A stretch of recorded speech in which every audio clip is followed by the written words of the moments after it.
Assalamualaikum warahmatullahi wabarakatuh. Alhamdulillahi rabbil alamin.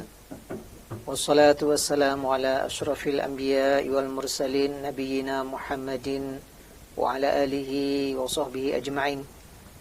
Asyhadu an la ilaha illallah waliyus salihin wa asyhadu anna Muhammadan abduhu wa rasuluh arsalahu Allah rahmatan lil alamin. Ma'asyiral muslimin wal muslimat rahimakumullah.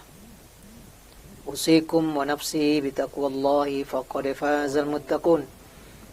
Ya ayyuhalladzina amanu taqullaha haqqa tuqatih wa la tamutunna illa wa antum muslimun. Kaum muslimin dan kaum muslimat, hamba-hamba Allah dimanapun berada, rahimakumullah. Kembali kita bersyukur kepada Allah Subhanahu wa taala. Alhamdulillah kita kembali dipertemukan dalam kajian Sirah Nabawiyah. Semoga pertemuan kita ini mendapatkan ridho dari Allah Subhanahu wa taala dan menambah ilmu, amal dan iman kita semuanya. Kemudian salawat dan salam untuk Nabi Muhammad sallallahu alaihi wasallam. Allahumma salli ala Muhammad wa ala alihi wa sahbihi ajma'in. Semoga kita di akhirat kelak dikumpulkan Allah bersama beliau dan para sahabat yang mulia, para syuhada, para siddiqin, para sholihin. Mereka lah sebaik-baik teman. Kaum muslimin dan kaum muslimat, hamba-hamba Allah, rahimakumullah. Pada kajian kita kali ini, kita akan membahas tentang Ghazwatul Badril Kubra, Perang Badar Kubra. Pada pertemuan sebelumnya kita sudah sampaikan bahwa Rasulullah SAW sudah mulai memasuki era dakwahnya kepada perjuangan berdarah, Al-Kifah Ad-Dami. Perjuangan berdarah berkelanjutan, tiada henti, karena kafir Quraisy tidak selesai dengan membiarkan lolosnya Rasulullah SAW para sahabat ke Madinah. Mereka melakukan berbagai gangguan dan ancaman, sehingga sejak awal-awal keberadaan Rasulullah SAW di kota Madinah, setiap hari, setiap malam Rasulullah dan para sahabat selalu berada dalam kewaspadaan, sampai kemudian Rasulullah dan sahabat membuat kekuatan-kekuatan, pasukan-pasukan kecil melakukan pengamanan-pengamanan di sekitar kota Madinah dengan menjalin kerjasama kepada beberapa suku kabilah yang ada di kota Mekah, dan juga melakukan manuver-manuver mengganggu, mengancam kafilah-kafilah dagang Quraisy yang bagaimanapun mereka harus melewati jalur mendekati Madinah ketika mereka akan pergi berdagang ke negeri Syam atau pulang dari perdagangan mereka dari negeri Syam. Maka pada kesempatan ini kita akan membahas ini jihad, perjuangan pertama, perang pertama yang dilakukan oleh Rasulullah SAW yang bernama Perang Badar. Kita akan bahas tentang sebab terjadinya peperangan, bagaimana kemudian kedua kekuatan pasukan dan bagaimana sekelumit jalannya pertempuran dan peperangan dan hasil akhir dari Perang Badar ini. Sebagaimana tadi kita sampaikan bahwa Rasulullah SAW bersama para sahabat, terutama tentunya Muhajirin dan bersama juga kaum Ansar, membentuk pasukan-pasukan kecil berkekuatan mulai dari 30, kadang ada 40, 70, bahkan juga ada yang sampai 200 personil. Pertama bertugas selalu berkunjung ke beberapa kabilah-kabilah yang sudah menjalin kerjasama untuk berdamai dan saling memahami, juga sekaligus untuk melakukan manuver, memberikan ancaman kepada kafir Quraisy yang mereka punya kafilah dagang melewati jalur mendekati Madinah. Maka pada waktu itu Rasulullah dan para sahabat mendapatkan informasi bahwa kafilah dagang Quraisy yang datang dari arah negeri Syam yang dipimpin oleh Abu Sufyan dengan rombongan onta yang penuh dengan barang dagangan, harta-harta bisnisnya kafir Quraisy, itu dikabarkan akan segera mendekati atau melewati jalur mendekati Madinah untuk terus ke Mekah. Maka Rasulullah SAW dan para sahabat membuat pasukan untuk menghadang kafilah ini. Ya, karena izin berperang sudah diizinkan, mereka teraniaya, mereka dizalimi, harta mereka dirampas di Mekah, tak satu pun bisa mereka ambil.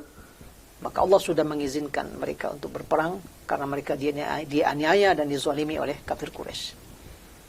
Maka berangkatlah Rasulullah dan rombongan 300-an orang menuju jalur yang akan dilewati oleh Abu Sufyan. Abu Sufyan yang memimpin kafilah yang berkekuatan hanya puluhan orang, lalu onta yang begitu banyak berisi harta dagangan kafir Quraisy. Tentu ketika melewati jalur mendekati Madinah, lewat dengan kewaspadaan yang tinggi. Ya, tidak sekedar lewat begitu saja. Pasti sangat waspada karena dia akan melewati jalur yang mendekati Rasulullah SAW dan para sahabat.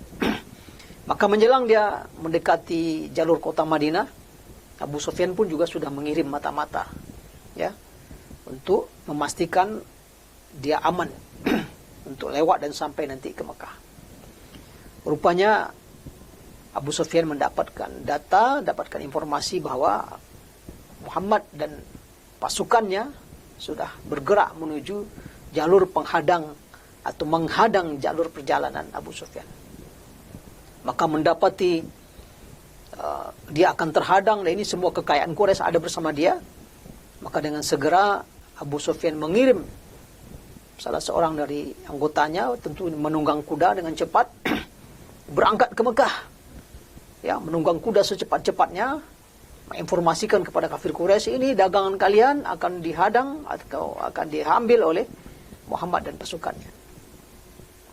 Sembari tentunya juga Abu Sufyan mencari jalan untuk menyelamatkan kafilah dagang yang dia pimpin.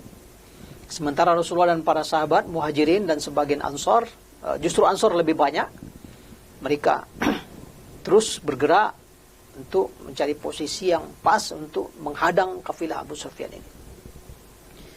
Nah, utusan yang dikirim ke Mekah ini agar mendapat respon yang luar biasa, agar mendapat tanggapan dari Quraisy secara maksimal, dia tidak sekejap datang dengan kuda, dengan berlari kencang, tapi dia sudah robek bajunya. Kemudian dengan pedangnya dia lukai sebagian badannya. Ya. Dan itu memang cara orang ketika jahiliyah dahulu memiliki metode, cara menyampaikan berita penting itu harus melakukan sesuatu yang menarik perhatian. Bila kita masih ingat dulu Rasulullah awal-awal dakwahnya terang-terangan naik ke atas bukit Safa, pergi ke tempat yang lebih tinggi, lalu berteriak, meneriakkan, mengambil perhatian orang dan memanggil orang datang. Wa sabaha, wahai kalian di pagi hari. Jadi kalau orang tertarik dengan informasi, orang mendengar, fokus. Begitu juga, ini penunggang kuda utusan Abu Sufyan ini, dia robek-robek bajunya, dia lukai wajahnya dengan pedangnya, sehingga dia datang kesannya acak-acakan, terluka. Sehingga ketika dia berteriak, wahai Quraisy, selamatkan barang kalian, selamatkan dagangan kalian. Informasi ini langsung sontak mendapat respon yang maksimal dari Quraisy. Nah, ternyata Quraisy mendengar informasi ini langsung menyiapkan pasukannya. Dan mereka memang sudah emosi, sudah tidak tahan lagi untuk segera menghabisi Rasulullah dan para sahabat pengikut Nabi Muhammad SAW. Dan ini sudah hampir memasuki tahun kedua, sudah hampir 2 tahun. Mereka enak-enak saja di Madinah dan sudah beberapa kali mengancam keberadaan kafilah dagang kafir Quraisy. Ini kesempatan. Maka seluruh kekuatan Quraisy waktu itu, yang awalnya berjumlah sekitar 1.300, serentak siap berangkat ke Madinah. Dipimpin langsung oleh Abu Jahal. Ada Umayyah, ada Utbah bin Rabi'ah, Syaibah bin Rabi'ah, didengkot Umayyah bin Khalaf, pemimpin kafir Quraisy. Kecuali Abu Lahab waktu itu dia tidak ikut. Berangkatlah 1.300 awalnya, kemudian 300 mengundurkan diri, dan 1.000 pasukan Quraisy bergerak langsung dari Mekah menuju ke arah Madinah. Sementara Abu Sufyan dengan kepiawaiannya melewati jalur-jalur padang pasir, di samping dia telah mengirim kabar melalui utusannya, dia tetap berusaha mencari jalur lain menyelamatkan kafilah dagang ini. Dan betul ternyata Abu Sufyan bisa lolos, membawa kafilah dagang yang besar dengan harta yang banyak, tapi jumlah orang dan personil sangat sedikit, tak memadai untuk bertempur. Dan ini berhasil lolos, sementara Quraisy berangkat menuju Madinah.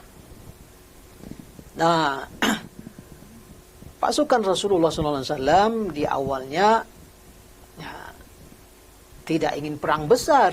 Awalnya hanya ingin menghadang kafilah dagang yang jumlah kecil, puluhan orang, tidak bersenjata lengkap. Ternyata ini lolos. Dan sudah menjauh, tidak mungkin dikejar. Justru yang sebentar lagi datang adalah pasukan dengan kekuatan sekitar 1.000 orang. Jadi berubahlah situasi dan kondisi. Awalnya ingin perang kecil, rupanya perang besar yang akan segera dihadapi. Maka situasi menjadi darurat di dalam barisan Rasulullah dan para sahabat. Terutama tentunya dengan kaum Ansar. Sebab dari awal perencanaannya hanyalah sekedar menghadang kafilah dagang kecil. Maka ketika itu Rasulullah SAW melakukan rapat darurat atau majelis istisyariyatil ulya, ya, rapat tingkat tinggi darurat. Dia kumpulkan para sahabat, menyampaikan kepada mereka, ini kafilah sudah lolos, tapi sekarang di hadapan kita sebentar lagi sudah bergerak maju menuju Madinah ini pasukan besar. Maka waktu itu Abu Bakar berkomentar, lanjut ya Rasulullah, ya, jalan kita terus hadapi. Umar juga berkomentar, ya Rasulullah lanjut. Ya. Kemudian juga Miqdad bin Amr, sama komentarnya dengan Abu Bakar dan Umar, lanjut saja, kita tidak gentar. Namun 3 orang ini ketiga-tiganya dari Muhajirin, belum ada satupun dari Ansar berkomentar. Melihat yang berkomentar masih semuanya Muhajirin, maka Rasulullah lagi-lagi berkata kepada mereka semuanya, asyiru ilayya ayyuhal qaum. Bagaimana pendapat kalian wahai kaum semuanya? Disinilah petinggi kaum Ansar Sa'ad bin Mu'az merasa dia bahwa memang mereka yang sedang ditagih oleh Rasulullah. Sebab memang secara klausul perjanjian setia mereka adalah menjaga Rasulullah di Madinah, di dalam kota Madinah. Tapi menjaga Rasulullah dan kaum muslimin sudah berada di luar kota Madinah sampai bertempur begini, secara definitif belum ada dalam klausul janji setia. Maka wajar Rasulullah minta pendapat. Maka Sa'ad merasa seolah-olah engkau menginginkan kami ya Rasulullah. Maka kemudian Sa'ad mengatakan, ya Rasulullah lanjutkan. Seandainya engkau bentangkan di depan kami ini laut dalam dan engkau masuk, maka kami pun akan masuk, walaupun kami akan celaka. Mari kita lanjutkan, insya Allah engkau akan lihatkan dalam diri kami sesuatu yang membahagiakanmu. Dengan sangat meyakinkan, Sa'ad bin Mu'az memberikan jawaban yang jelas, lugas, tuntas, sehingga Rasulullah SAW sangat berbahagia. Kalian kaum Ansar akan mendapatkan kemuliaan dari Allah Subhanahu wa taala, dipuji oleh Rasulullah SAW. Maka pasukan yang jumlahnya lebih kurang 313, 314 terus beranjak atau berangkat menuju Badar. Sementara pasukan Quraisy sudah dapat informasi dari Abu Sufyan, wahai Quraisy semuanya, kami dah selamat, harta kalian dah selamat, udah nggak usah lagi, balik ke Mekah. Tapi Quraisy, Abu Jahal tak mau. Mereka semua dengan segala kepongahannya, dengan segala kesombongan dan keangkuhannya, membawa semua atribut jahiliyahnya berangkat. Sebagaimana Allah gambarkan dalam Al-Quran, Alam tara ila alladhina kharaju min diyarihim bataran wa riya'an nas. Tidakkah kamu lihat orang yang keluar dari kampung mereka dengan sombong, angkuh, ria, ya, mencari popularitas. Dan memang mereka bersumpah. Ya, Quraisy memang terkenal dengan jago perang. Jadi bersumpah mereka, kita harus sampai ke sana dan semua Arab akan tahu tentang kehebatan kita. Jadi pasukan terus berangkat dan memang sudah menuju ke medan perang. Maka Rasulullah SAW tidak ada pilihan, dan Ansor Muhajirin sudah satu semuanya, dan Ansor lebih banyak dalam pasukan yang 314, segera mendahului posisi sampai ke Badar. Sampai di sana Rasulullah mengambil tempat sebelum sumur Badar, lalu memasang kemah di sana, bersiap siaga. Di lokasi itu diperkirakan akan terjadi pertempuran dan peperangan. Nah, waktu itu sahabat Nabi SAW yang mulia Khabbab ibn Munzir bertanya dengan penuh sopan santun kepada Rasulullah, ya Rasulullah, ini tempat kita berkemah sekarang, kita berdiam di sini sekarang, apakah ini wahyu dari Allah? Tidak boleh kita maju, tidak boleh kita mundur, atau ini hanya sekedar huwa ra'yu wal harbu wal makidah? Ini hanya sekedar pendapat, strategi dan tipu daya perang ya Rasulullah. Ya, dengan sopan Miqdad Hubab ibn Munzir bertanya. Maka Rasulullah menjawab, innama huwa ra'yu wal harbu wal makidah. Ini hanya pendapat dan strategi perang, ini tipu daya perang. Oh, kalau begitu kata Hubab, tidak di sini tempat yang pas. Kita maju ke depan, kita jadikan sumur Badar di belakang kita, dan mata air yang lain kita tutup. Sehingga kita punya air yang cukup dan musuh kita nanti tidak punya persediaan air. Nah, ini luar biasa usulan dari Hubab, karena mungkin dia punya pengalaman dalam medan tempur. Nah, maka dia memberikan usulan dengan penuh sopan santun kepada Rasulullah SAW. Dan usul Hubab ini diterima. Nanti juga ketika perang Khaybar bersama Yahudi, Hubab juga memberikan strategi yang jitu kepada Rasulullah untuk memenangkan pertempuran. Malam itu, malam Jumat, Rasulullah bermunajat, berdoa kepada Allah, berharap ini betul-betul kemenangan, karena ini perang yang luar biasa, di luar dugaan. Rasulullah mengirim mata-mata, mengintai pasukan lawan, dikirimnya beberapa orang, untuk mengukur berapa kekuatan Quraisy. Tentu juga harus diukur nih kekuatan kaum muslimin, 314, 313. Maka Rasulullah mengirim mata-mata. Dan dari mata-mata dapat informasi bahwa kekuatan kafir Quraisy ini sekitar 1.000 orang. Karena dihitungnya mereka menyembelih onta setiap hari itu antara 9 sampai 10 ekor onta. Satu ekor onta itu bisa makan 100 orang. Berarti kekuatannya antara 900 sampai 1.000. Itu informasi dari mata-mata. Dan malam itu, jam pagi, di posisi pasukan Rasulullah turun hujan yang sedang, sehingga posisi padang pasir di sekitar pasukan Rasulullah posisinya kuat, kokoh untuk berdiri, tidak goyang.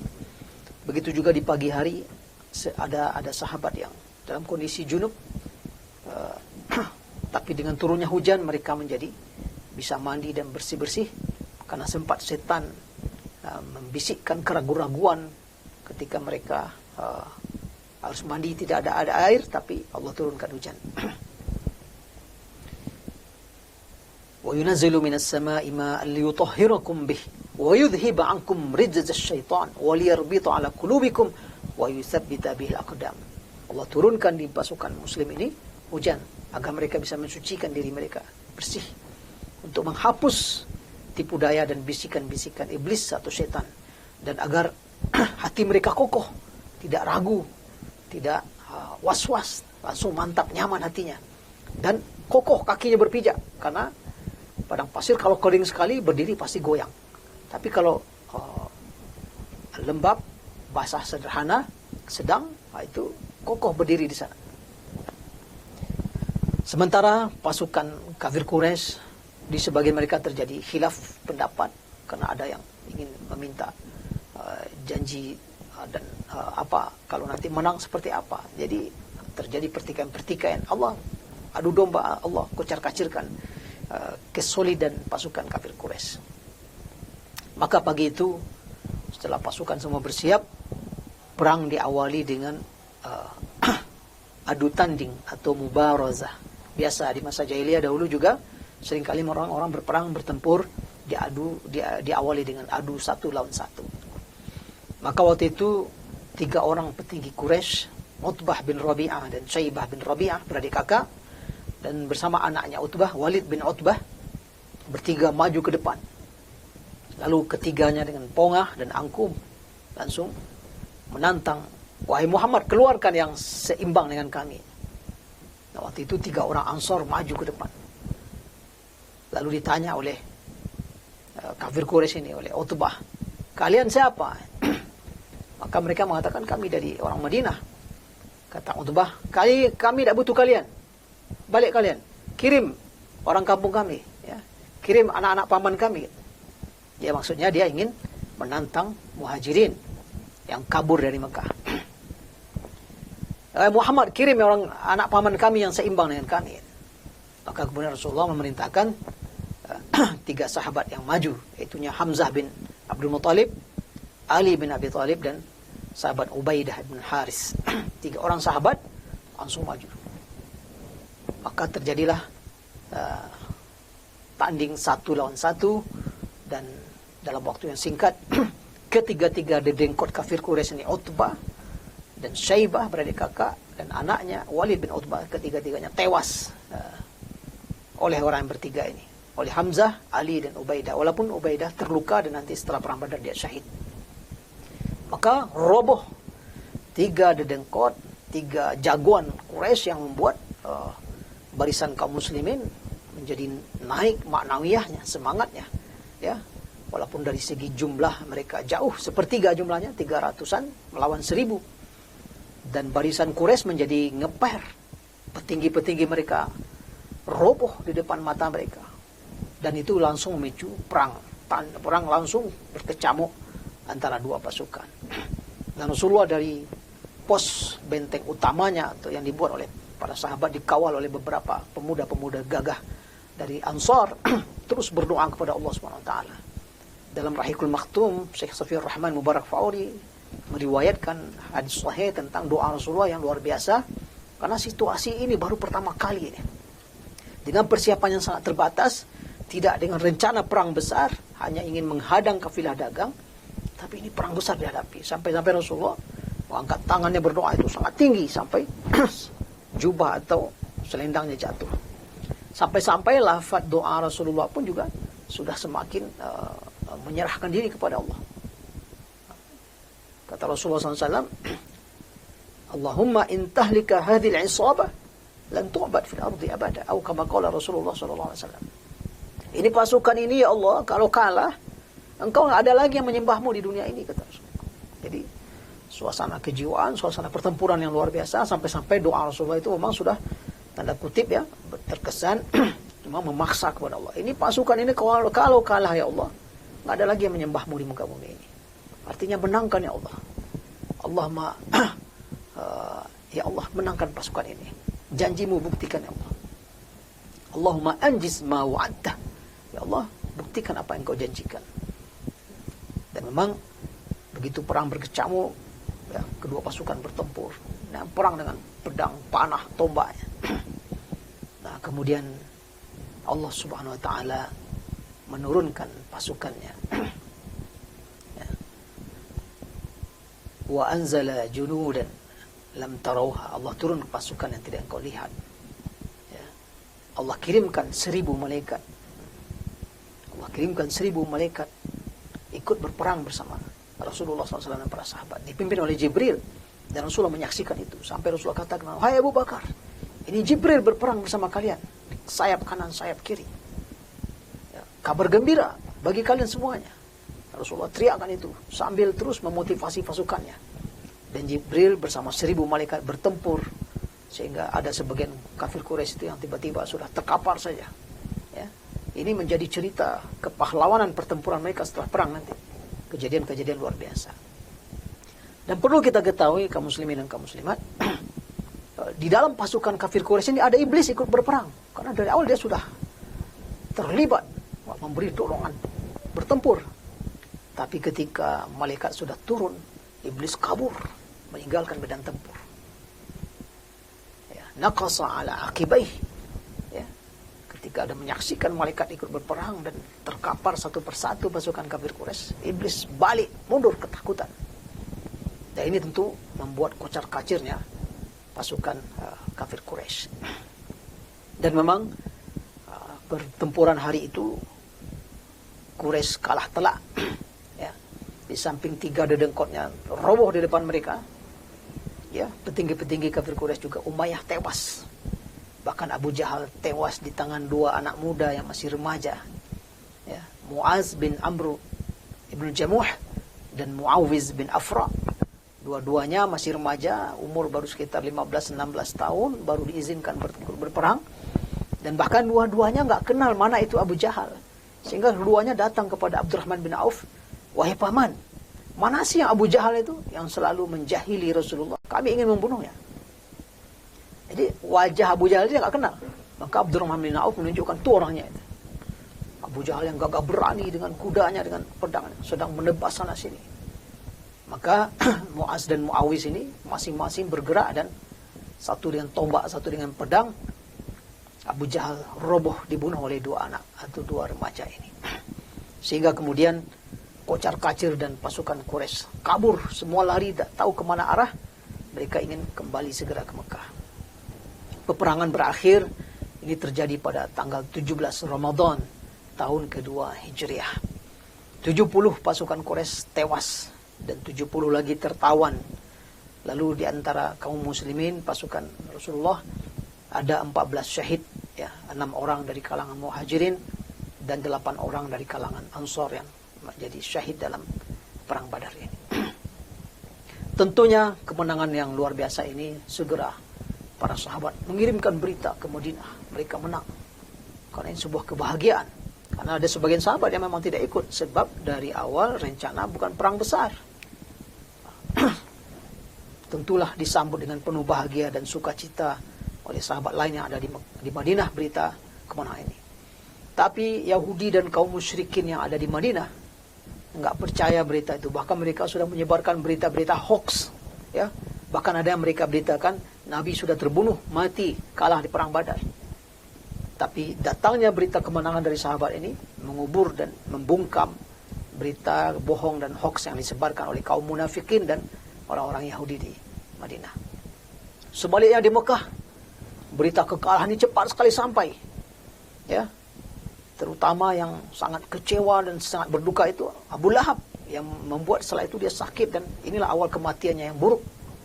Begitu juga Hindun, ya, istri Abu Sufyan, karena ayahnya tewas dibunuh oleh Hamzah. Begitu juga saudaranya Walid, Utbah bin Rabi'ah, ayahnya Hindun tewas. Walid bin Utbah bin Rabi'ah tewas. Begitu juga Sofwan bin Umayyah, dia sedang duduk-duduk di pelataran dekat Ka'bah, dia nggak mungkin kalah. Tapi begitu ada yang datang dalam kondisi terluka-luka dan menceritakan Umayyah sudah tewas, Utbah sudah tewas, Syaibah sudah tewas, langsung serius Sofwan bin Umayyah, ayahnya tewas. Ini luar biasa, disambut dengan tangisan, duka cita dan kekecewaan.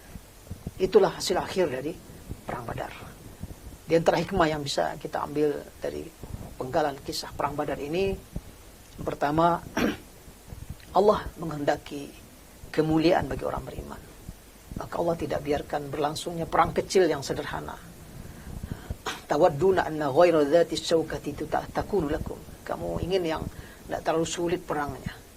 Tapi Allah ingin menghendaki yang lain. Ingin meninggikan kalimatnya, menghancurkan kalimat orang kafir. Maka Allah takdirkan sebuah perang yang benar, perang yang besar, ya. Sehingga kemudian justru mengangkat izzah kemenangan kaum muslimin di perang Badar, memberikan warning kepada kabilah-kabilah suku-suku yang ada di sekitar Madinah. Jangan main-main.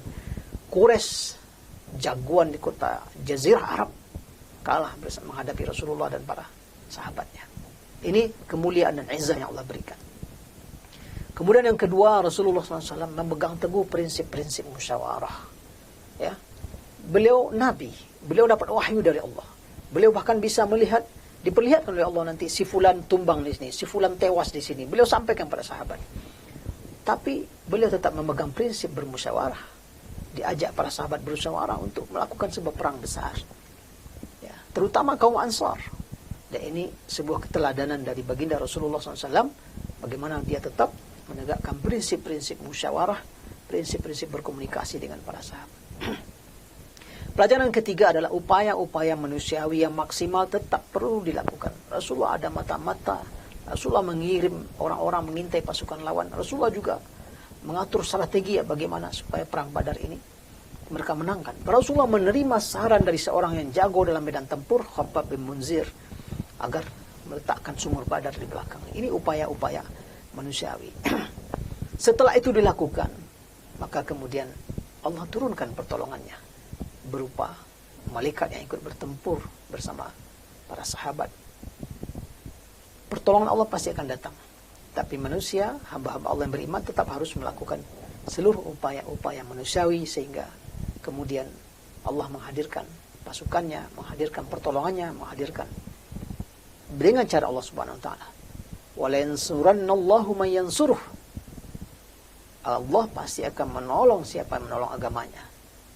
In tansurullaha yansurkum wa yutsabbit aqdamakum. Jika kalian menolong agama Allah, insya Allah akan menolong kalian dan mengokohkan kaki kalian. Demikian diantara hikmah yang bisa kita ambil, kaum muslimin dan kaum muslimat. Semoga Allah SWT memberikan taufik dan keridhaannya kepada kita semuanya. Aku qouli hadza wa astaghfirullah li wa lakum. Assalamualaikum warahmatullahi wabarakatuh. Yuk dukung program dakwah Islam di Radio SIP FM. Salurkan donasi Anda melalui rekening BNI Syariah 12300002112 atas nama PT Radio Suara Indah Pesona Prima.